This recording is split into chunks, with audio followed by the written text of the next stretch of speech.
بسم اللہ الرحمن الرحیم۔ سامعین، دو اہم سوالات ہے جو ہر ایک بندے کے سامنے پیش آتی ہے، اس کو یاد کرنا ہے اور اس پہ عمل کرنا ہے۔ ایک سوال یہ ہے کہ ایک بندہ ایک بچے کو یا بچے کو پالے، وہ اس کا سکا بچہ ہو سکتا ہے یا نہیں؟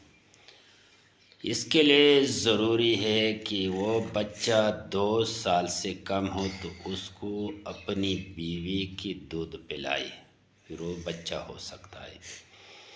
نہیں تو پھر وہ جب بڑا ہو جائے، چاہے اس کو بیٹا کہلائے، جو بھی کہلائے، یا بیٹی کہلائے، اس کی بیٹی بیٹا نہیں ہے، اس سے پردہ بھی ضروری ہے اور اس کو حق بھی نہیں دے سکتا، کیونکہ رسول اللہ صلی اللہ علیہ وسلم کا غلام تھا،